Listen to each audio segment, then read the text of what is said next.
ताजा घडामोडी सर्वात आधी आपणापर्यंत पोहोचण्यासाठी आमच्या एसएन न्यूज यूट्यूब चॅनलला लाईक करा, सबस्क्राईब करा, शेअर करा आणि घंटीला प्रेस करायला विसरू नका। या बातमीपत्राचे प्रायोजक आहे Ghungroo electronics. Satyaratan, Nashik west, Sinnar, Nashik. Proprietor Rahul Bhavsar. Mobile क्रमांक 8308 46 11 11 91 75 23 67 08। 14 एप्रिल पर्यंतचा लॉकडाऊन 30 एप्रिल पर्यंत वाढला होता। मात्र मंगळवार दिनांक 14 एप्रिल रोजी देशाचे पंतप्रधान नरेंद्र मोदी यांनी हा लॉकडाऊन 3 मे पर्यंत केल्याने सर्वसामान्यांपर्यंत इतके वाढीव दिवस मदत पोहोचवावी कशी अशा चिंतेत असणाऱ्या सिन्नर येथील कोरोना सहायता केंद्रातील सदस्यांनी तालुक्यातील शेतकरी व दानशूर सिन्नरकरांना मदतीचे आवाहन केले। संपूर्ण जगभरात 21 मार्च पासून लॉकडाऊन व संचारबंदी लागू करण्यात आली। त्यामुळे हातावर पोट भरणाऱ्यांचे काय असा विचार करत सिन्नर शहरातील विविध सामाजिक संस्थांनी पुढाकार घेत कोरोना सहायता केंद्राची स्थापना केली। त्यात सुरुवातीला मदतीचा ओघ मोठ्या प्रमाणात होता। या सहायता केंद्रात जीवनावश्यक वस्तू वगळता रोख स्वरूपात सुमारे 5 लाखांची निधी जमा झाली होती। त्यांनी सर्वेक्षण केल्यानंतर सुमारे 2,500 घरांपर्यंत मदतीची गरज असल्याचे समजले। मात्र उपलब्धतेनुसार 600 गरजूवंतांपर्यंत ही मदत आतापर्यंत पोहोचली असून मदतीचा ओघ कमी झाल्याने गरजूवंतांपर्यंत मदत पोहोचवणे कठीण झाले। त्यात अजून एक संकट म्हणजे लॉकडाऊनचा काळ 3 मे पर्यंत वाढवण्यात आल्याने या सहायता केंद्रातील सदस्यांच्या चिंतेत वाढ झाली। म्हणून सिन्नर तालुक्यातील तमाम दानशूर व्यक्ती व शेतकऱ्यांना एसएन न्यूजच्या माध्यमातून आवाहन करण्यात आले की वस्तू अथवा भाजीपाला तसेच रोख स्वरूपातील मदत सहायता केंद्रात जमा करून सहकार्य करण्याची विनंती करण्यात आली। एसएन न्यूजसाठी अक्षय गायकवाड। वंदे मातरम। सिन्नरकरांनो, आपण सर्व जाणत आहातच की भारत सरकारने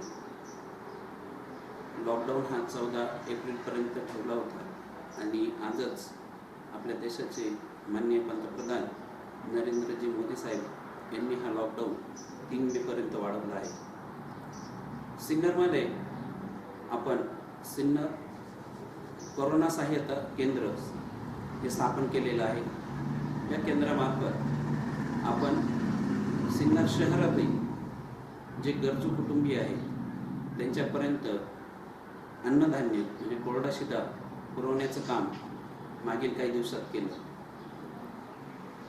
सिन्नरमधील काही दानशूर व्यक्तींनी, काही संस्थांनी यामध्ये सहकार्य करून सहभाग नोंदवला। कोरोना सहायता केंद्राला आत्तापर्यंत साधारण रोख स्वरूपात 5 लाख रुपयाची मदत प्राप्त झाली आणि काही धान्य स्वरूपातही मदत प्राप्त झाली।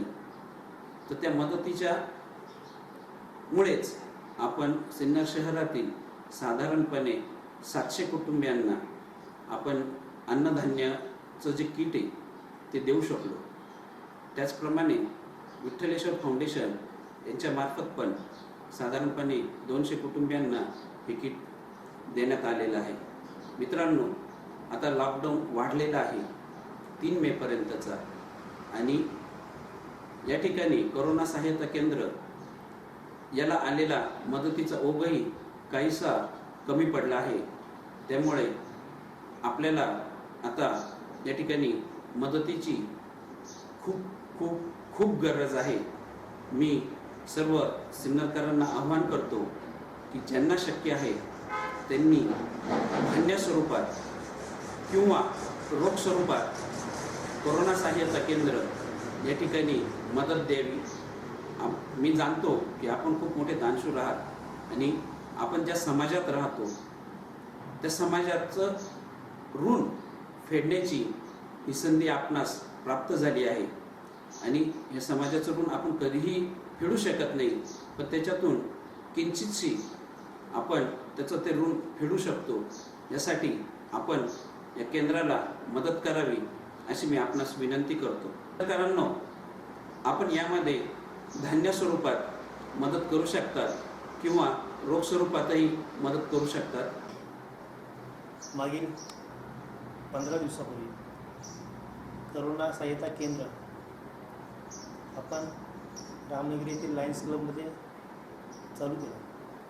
त्यासाठी माजी आमदार राजाभाऊजी वाजे, हेमंतनाना वाजे असेल, प्रमोदकाका धोत्रे असेल, लायन्स क्लब असेल, तुफान आलाया ग्रुप असेल, rotary club of Bundeshwar, rotary club, त्यानंतर कॉलेजियन असेल, कामगार शक्ती असेल, सिद्धेश्वर मित्रमंडळ असेल, विठ्ठलेश्वर असेल, त्यानंतर गणेश भक्त मंडळ असेल, त्यानंतर इतर व्यापारी वर्ग आहेत,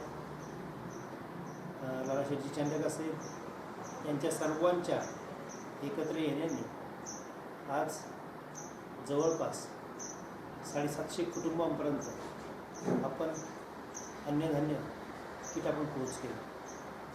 आणि हे करत असताना आजच्या दिवशी पंतप्रधान साहेबांनी जवळपास 3 मेपर्यंत हे लॉकडाऊन वाढवण्यात आलं. त्या अनुषंगाने आम्ही सर्व सामाजिक संस्था, क्लब राजाभाऊंच्या सोबत चर्चा केली आणि आता निर्णय घेण्यात आला की अजूनही या काळासाठी आपल्या सर्व मदत करणं गरजेचं आहे. त्या अनुषंगाने आम्ही सिन्नर शहरातील नागरिकांना आवाहन करतो की आपला सपोर्ट असणं गरजेचं आहे. कारण की आपण या देशाचे इंटरनल सैनिक म्हणून काम करावं आणि ते काम जर केलं तरच आपण आपल्या शहरासाठी ज्यांना खरंच गरज आहे, ज्यांना 2 वेळेचं अन्न भेटत नाही, अशा लोकांसाठी पुढे येण्याची गरज ही तळमळ आम्ही तुम्हाला सांगतो. यानिमित्त मी पुन्हा विनंती करतो की आपण माझ्याकडे असेल, करोना सहायता केंद्राचे सभासद असेल, त्यानंतर विविध संस्था असेल किंवा माझे आमदार राजाभाऊजी वाजे असेल, हेमंतनाना असेल, बिटूकाका असेल, यांच्याकडं कोणाकडेही आपल्याकडं धान्य स्वरूपात किंवा रोख स्वरूपात मदत करावी असं मी पुन्हा एकदा आवाहन करतो आणि थांबतो. जय हिंद, जय महाराष्ट्र.